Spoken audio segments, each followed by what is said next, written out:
Alright everyone, WeaponCollector here. Right, it's another £10 weapon build challenge.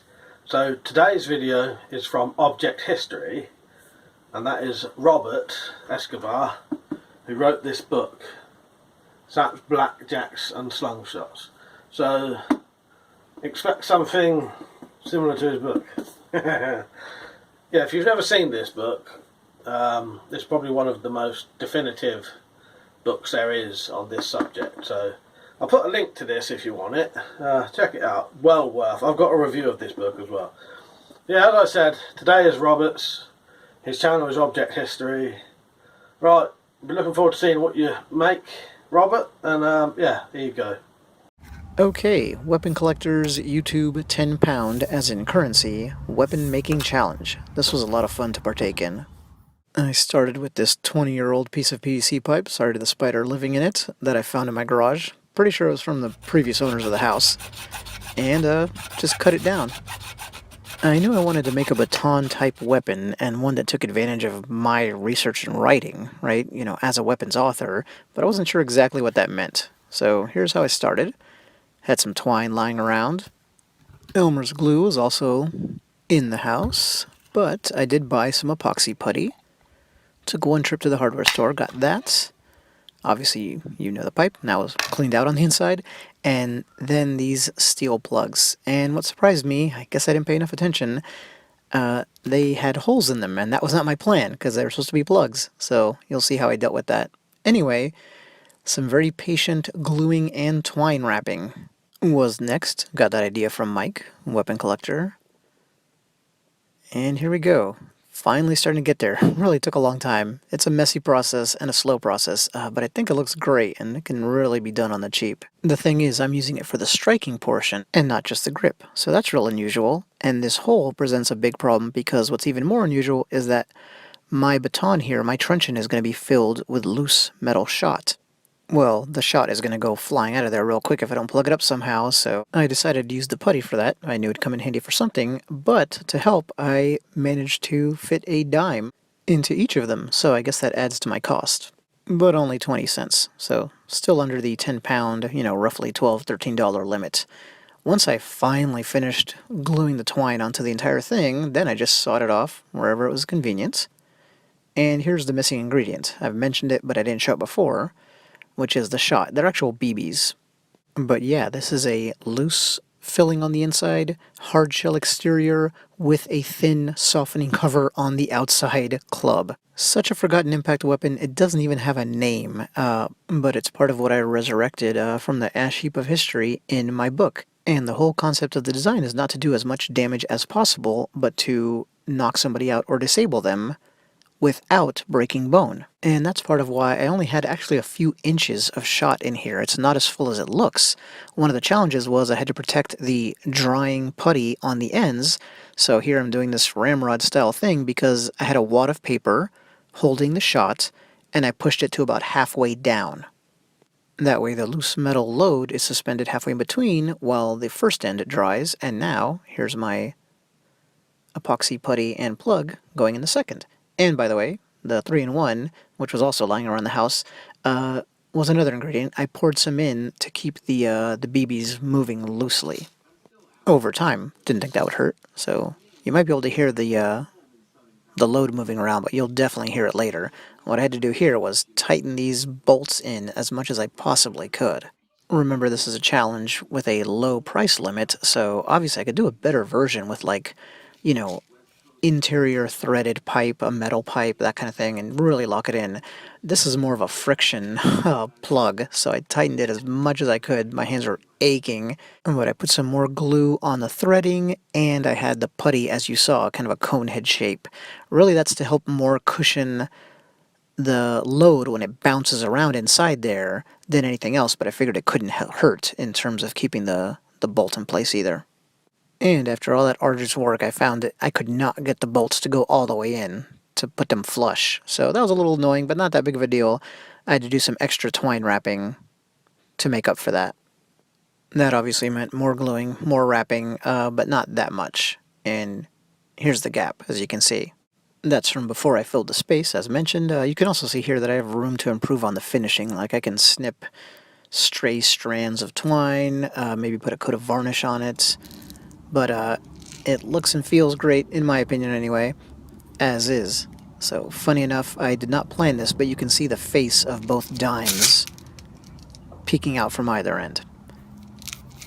And now you get to hear the filling, as I mentioned. And remember, there's not much of it. This is a mostly empty tube.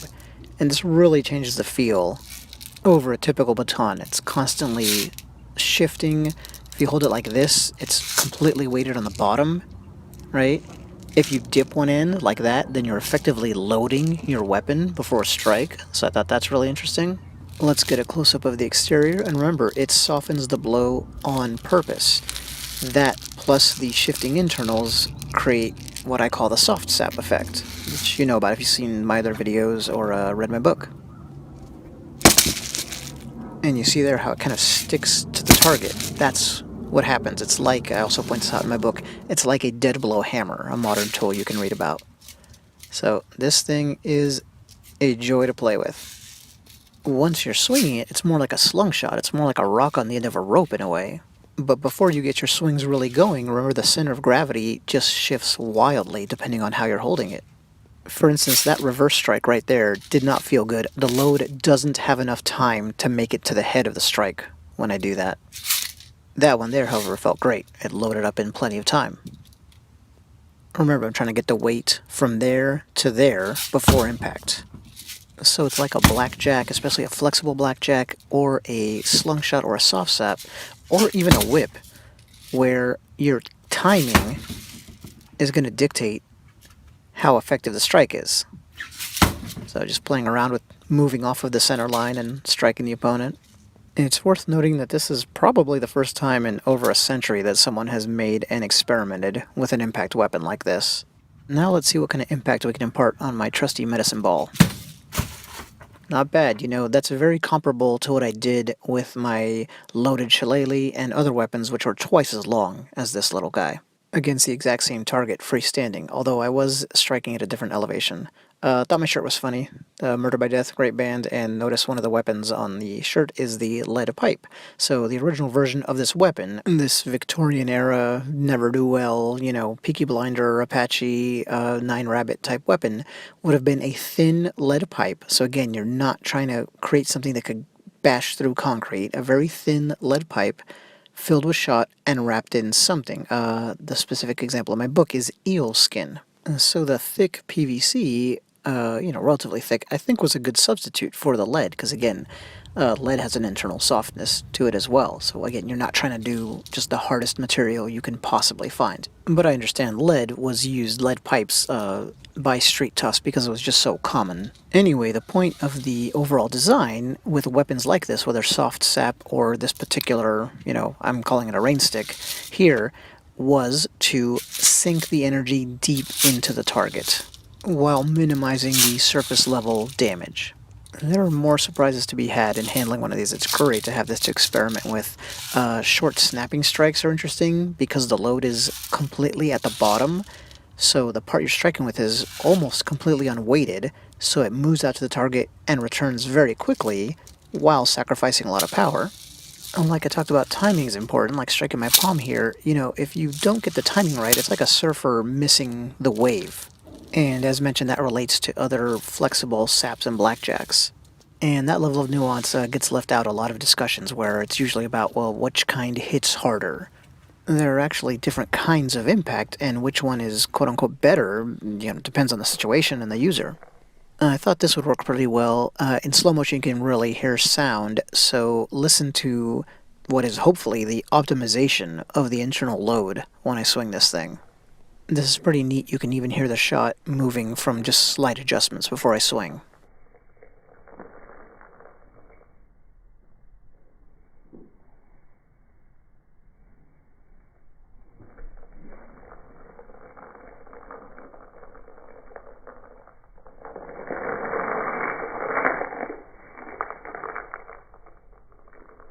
Listen in a second when it's upright, how you can hear the final bits dropping.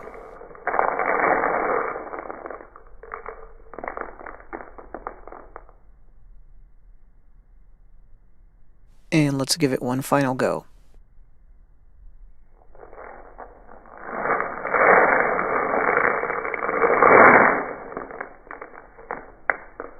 Notice that you heard the load kind of lock in place after enough swinging, and then it resets after, once the weapon slows.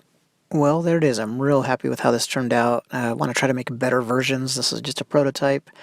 I'm calling it the rain stick. Originally it would have been called a sand club, even though it has no sand in it. It's complicated. You can read about why in the oft-mentioned book. So thanks to Weapon Collector Mike for this idea. Forced me to do something I was kind of thinking about anyway, but probably wouldn't have gotten around to. So, bye.